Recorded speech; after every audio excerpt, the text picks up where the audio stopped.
امام احمد بن حنبل رحمۃ اللہ علیہ ایک بڑے محدث اور فقیہ گزرے ہیں.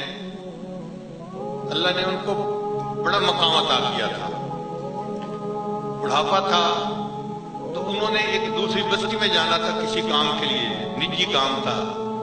انہوں نے سوچا کہ بجائے اس کے کہ میں کسی کو اپنے ساتھ خادم کے طور پہ لے جاؤں، میں اکیلا چلا جاتا ہوں اور کام کر کے آ جاتا ہوں. چنانچہ امام صاحب سفر پہ چل پڑے.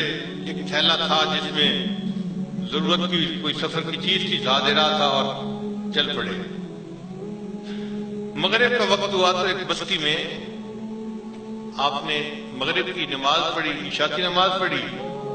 خیال یہ تھا کہ عشاء کی نماز پڑھ کے میں مسجد کے اندر ہی رک جاؤں گا، جب صبح ہوگی تو پھر میں اگلا سفر کل کر لوں گا.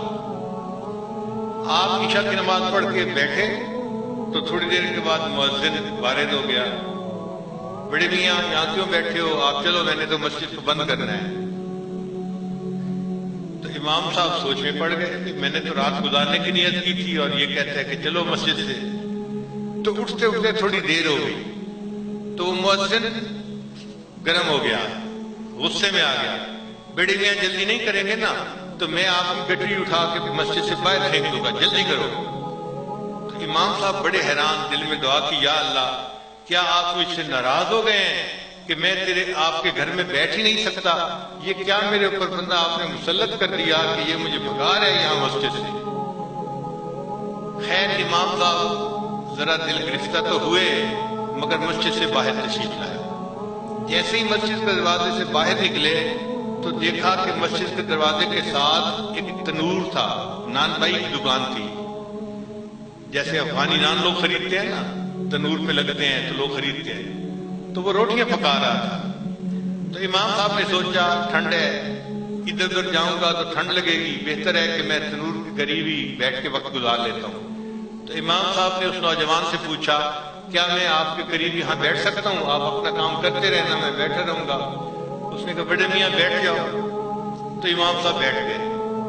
اب امام صاحب نے اس نوجوان کی طرف دیکھا، وہ روٹی آٹے کا پیڑا بناتا تو استغفر اللہ پڑھتا، پھر اس کی روٹی بناتا تو استغفر اللہ پڑھتا، پھر جب روٹی تنور میں لگاتا تو استغفر اللہ، جب روٹی پک جاتی اس کو نکالتا تو استغفر اللہ.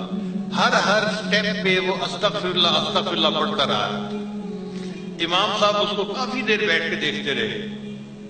پھر امام صاحب مسکرائے، اس کی طرف دیکھا، نوجوان تو کتنا خوش نصیب ہے کہ تو اتنی کثرت کے ساتھ استغفار کرتا ہے. اس نے کہا حضرت مجھے یہ عادت پڑ چکی ہے، کئی سال سے میرا معمول بن گیا ہے اور اس کی وجہ سے اللہ تعالیٰ نے مجھے مستجاب الدعوات بنا دیا ہے. میں جو دعا مانگتا ہوں اللہ میری ہر دعا قبول کرتے ہیں. جب اس نے یہ کہا تو امام صاحب اور حیران ہوئے اور امام صاحب نے اس کی طرف مسکرا کے پھر دیکھا اور کہا کہ تو مستجاب الدعوات ہے، تیری زندگی کی ہر دعا قبول ہوئی ہے. اس نے سوچا اور کہا کہ امام صاحب، اس نے کہا کہ بڑے میاں میں نے جو دعا مانگی زندگی میں قبول ہوئی، صرف ایک دعا مانگی تھی جس کا انتظار ہے کہ کب قبول ہوگی. امام صاحب نے کہا تو نے کون سی دعا مانگی تھی؟ اس نے کہا کہ میں نے سنا کہ امام احمد بن حنبل کوئی بڑے اللہ کے ولی بزرگ ہے اور میرے دل میں بڑی چاہت تھی کہ میں ان کو جا کے ملوں، مگر میرا کام ایسے ہے کہ میں چھٹی نہیں کر سکتا. تو میں نے دعا مانگی تھی اللہ مجھے امام احمد بن حنبل سے ملاقات عطا فرما دینا. تو ابھی تک میری یہ دعا قبول نہیں ہوئی، اس کی وجہ سب دعا قبول ہو گئی. امام صاحب آگے بڑھے اور اس کو سینے سے لگا لیا. مبارک ہو، اللہ نے تیری اس دعا کو بھی قبول فرما لیا، میرا نام احمد بن حنبل ہے. استغفار سے اللہ تعالیٰ بندے کو مستجاب الدعوات بھی بنا دیتے ہیں، گناہ بھی معاف کر دیتے ہیں اور زندگی کی سب پریشانیاں ختم